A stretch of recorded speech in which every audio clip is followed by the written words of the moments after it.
Diliyoruz.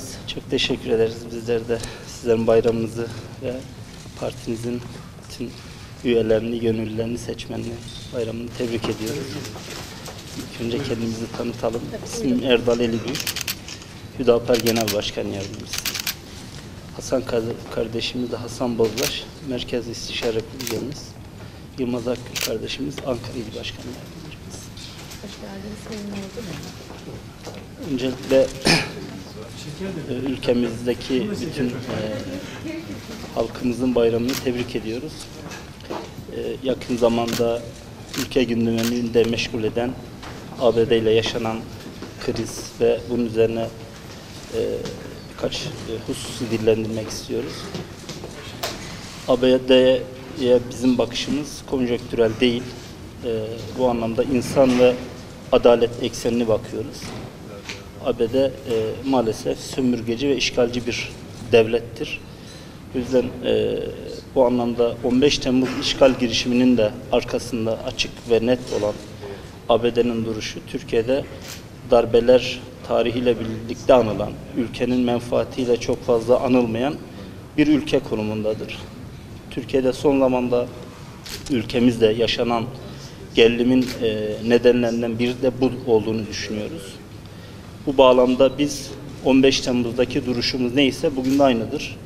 Ülke ve millet söz konusu olduğu zaman bizim duruşumuz her zaman meşru hükümetin ve ülkenin menfaati yanındadır. 15 Temmuz'da da bu duruşumuzu ortaya koyduk ve bununla birlikte birçok şehitle birlikte partimizden de kardeşlerimizden şehitler verdik. Bu anlamda içe dönük ne kadar problemlerimiz ve sıkıntılarımız olursa olsun bunu kendi içimizde konuşup çözmenin, oturup konuşmanın biz doğru olduğunu düşünüyoruz. İçe dönük burada ifade etmemiz gereken bir husus da şudur. Maalesef ülke ekonomisi döviz ve faiz ekonomisine maalesef o araya sıkışmış durumda. Bundan bir an önce çıkılması gerektiğini düşünüyoruz. Bununla birlikte üretim ekonomisine bir an önce geçilmeli. İthal ve montaj ithal ve montaj ekonomisi değil, yerli ve milli üretim ekonomisine geçilmesi gerektiğini düşünüyoruz. Yine diğer bir hususta yakın zamanda ülkemiz maalesef bir 15 Temmuz işgal girişimini atlattı.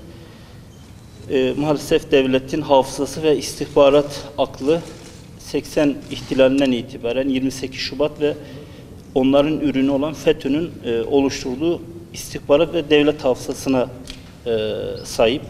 Bu hafızanın bir an önce sıfırlanması, yenilenmesi ve tekrardan bu anlamda bu hafızanın güncellenmesi gerektiğini düşünüyoruz.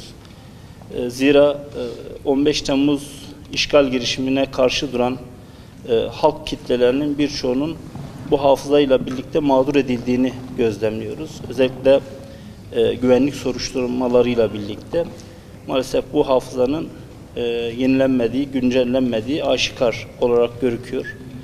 Diğer tarafta da uzun yıllardır ülke gündemini meşgul eden yeni bir anayasanın hazırlanma noktasında bir an önce darbe anayasasının değiştirilip yerli ve milli bir anayasaya geçilmesi gerektiğini, bu anayasayla birlikte bütün halkları, kesimleri kucaklayan yeni bir anayasanın artık kaçınılmaz ve elzem olduğu gözüküyor.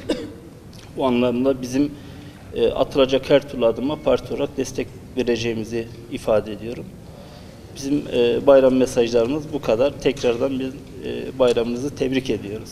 Sizler az önce ifade ettiniz. Bir seçim sürecinden çıktık, 24 Haziran seçimlerinden.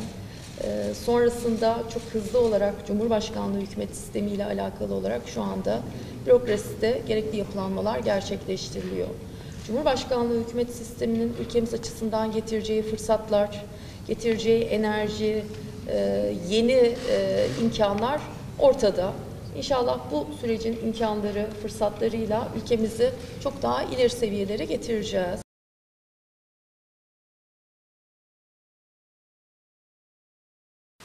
Şöyle gelin. Buyurun. AK Parti ailesinin genel başkanımız adına bayramımızı kutlamaya geldik. Allah tekrar nasip etsin. Ülkemizde, İslam aleminde birlik, beraberlik, İnşallah şu sıkıntıları bitirecek vesileler nasip etsin. Dua ediyoruz.